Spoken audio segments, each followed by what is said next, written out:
Assalamu alaikum wa rahmatullahi wa barakatuh. Hello everyone, it's Zainab. Welcome back to my daily-ish reading of Nahjul Balagha.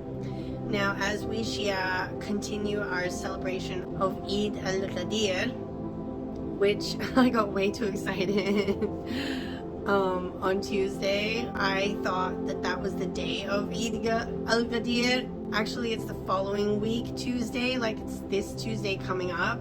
But last Tuesday I got way too excited because Monday was Eid al-Adha, and I knew that Eid al-Ghadir was a week later, but because I was so excited about it, my brain just decided to tell me that it was Eid al-Ghadir already.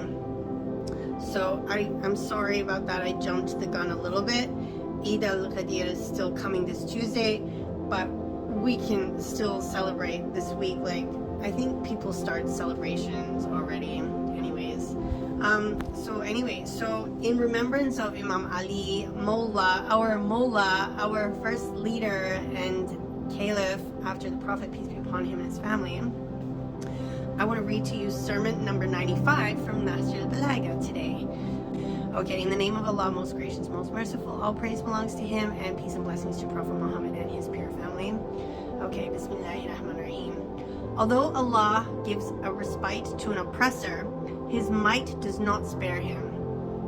Allah takes hold of him on the passage of his way and the status of that which suffocates the throats.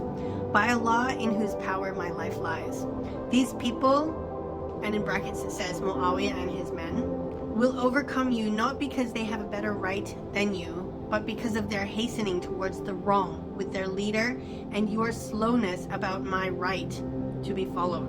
People are afraid of the oppression of their rulers, while I worry about my subjects being oppressed. I called you forward, but you did not come forth. I warned you, but you did not heed. I called you secretly as well as openly, but you did not respond. I gave you sincere counsel, but you did not accept it. Are you present ones like the absent, your slaves like the masters? I recite before you points of wisdom, but you turn away from them, and I admonish you with far-reaching advice, but you disperse away from it. I urge you to uphold jihad against the people of rebellion, but before I come to the end of my speech, I see you disperse like the sons of Saba. The progeny of Saba, Ibn Yashjub, Ibn Yarub, Ibn Kuthtan, are known as the tribesmen of Saba, or Sheba in English. When these people began to falsify prophets, to shake them, Allah sent a flood by which their gardens were submerged, and they left their homes and properties to settle down in different cities and countries. This proverb arose out of this event, and it is now applied wherever people disperse, that there is no hope for their reunion.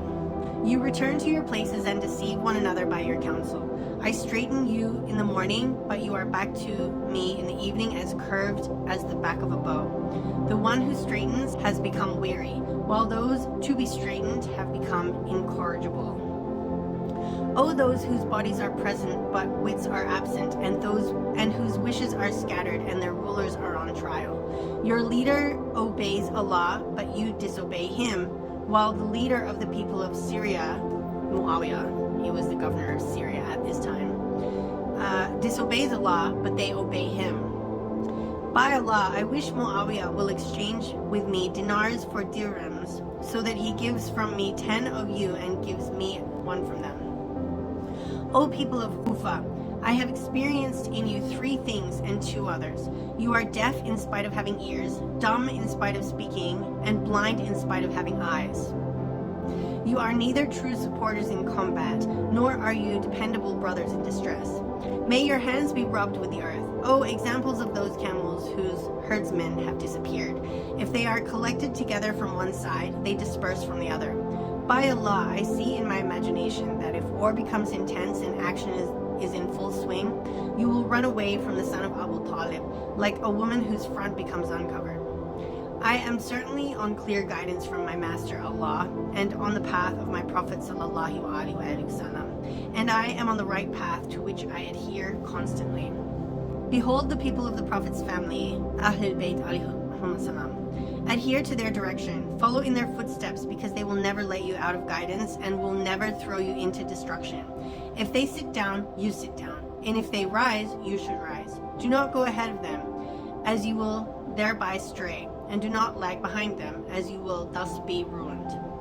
I have seen the companions of the Prophet ﷺ, but I do not find anyone resembling them. They began the day with dust on the hair, facing the hardship of life, passing the night prostrating and standing in prayers.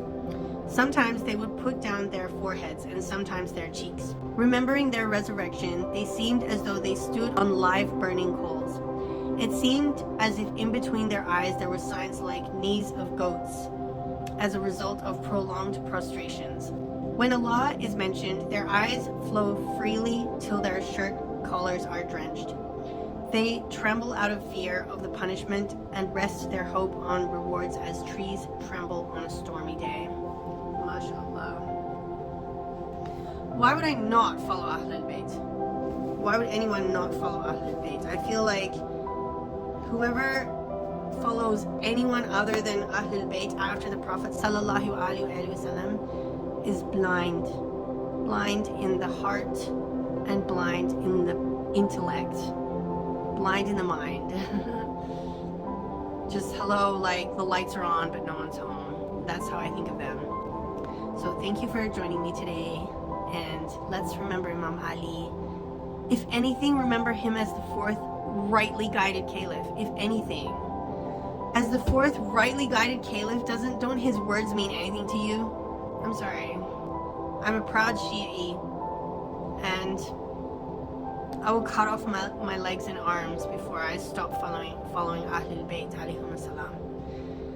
Anyways, stay tuned for my next video, and until then, stay blessed.